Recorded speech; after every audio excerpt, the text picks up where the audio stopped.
भेंड्या धुवून घेतल्या, पुसायच्या, ठेवायच्या. आता भेंड्या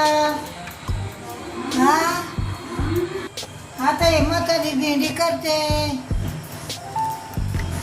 8 दिवस टिकती ना म्हातारी भेंडी. पुढं गावाला जायचं असलं तर घेऊन जाऊ भाकरीवर करू. अशी कापायची का? कशी करावं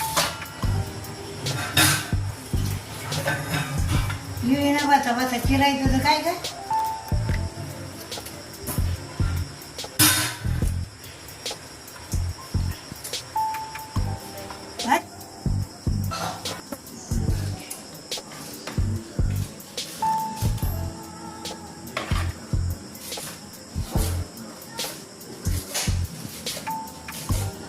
हातात घेऊन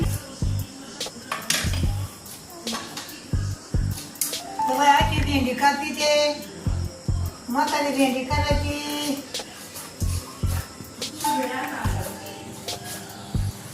आपण साधी करत होतो काय.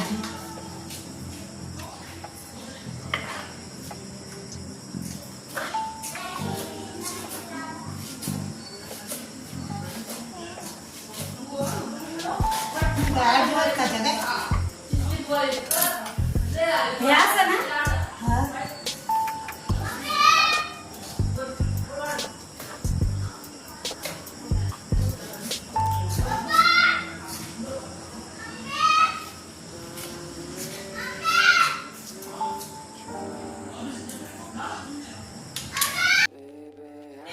सगळी भेंडी एकाच पद्धतीने कापून घेतली आजीने आणि मी.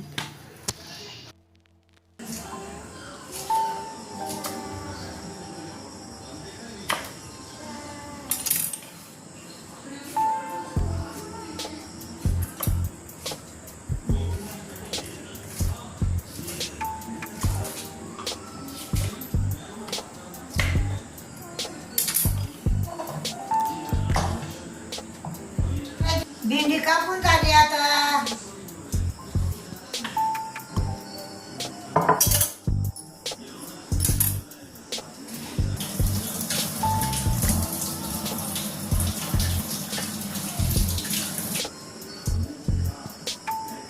आता लसूण टाकू घालून घ्यायचं. शेंगदाणे टाकीचे, आवळी टाकीचे, खोबरं टाकीचे. टाकू का? हा.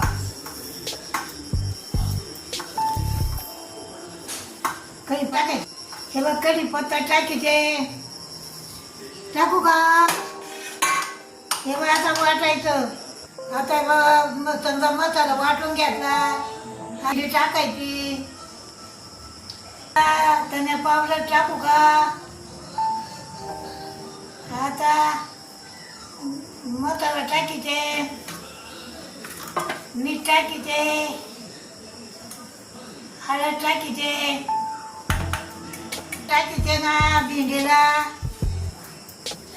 लाल तिखट, धनापूड, साठवणीतला मसाला, मीठ. दळून देऊ का पुन्हा? हा हा मग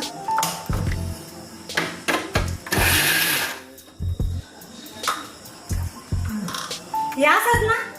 हा. टाकू का याच्यात?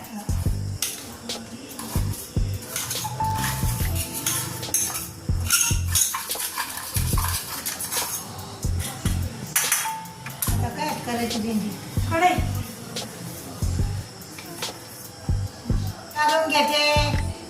काढून घेते ना आता.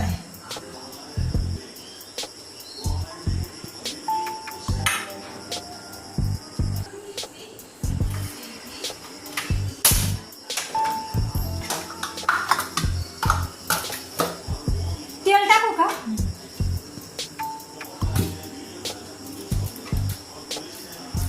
किती टाकू? बदल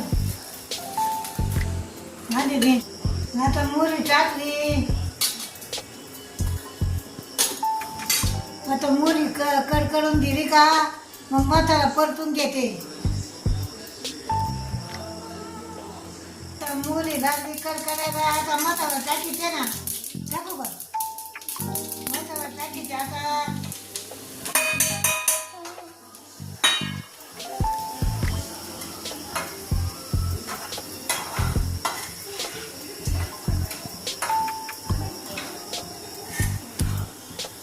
टाकू भेंडी.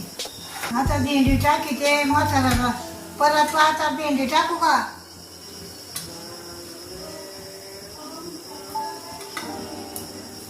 टाकू का एवढी पण जमी हवी. झाकण नाही ठेवायचं ना. नको.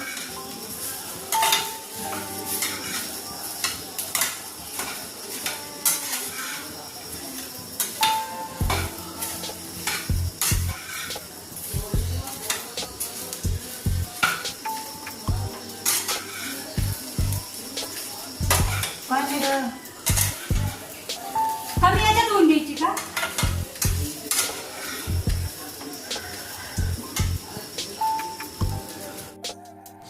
आजीच्या पद्धतीने केलेली ही भेंडी इतकी चविष्ट झालेली होती की एक चपातीऐवजी 2 चपात्या नक्कीच वाढव खाल्ल्या एवढी छान ही भेंडी लागत होती.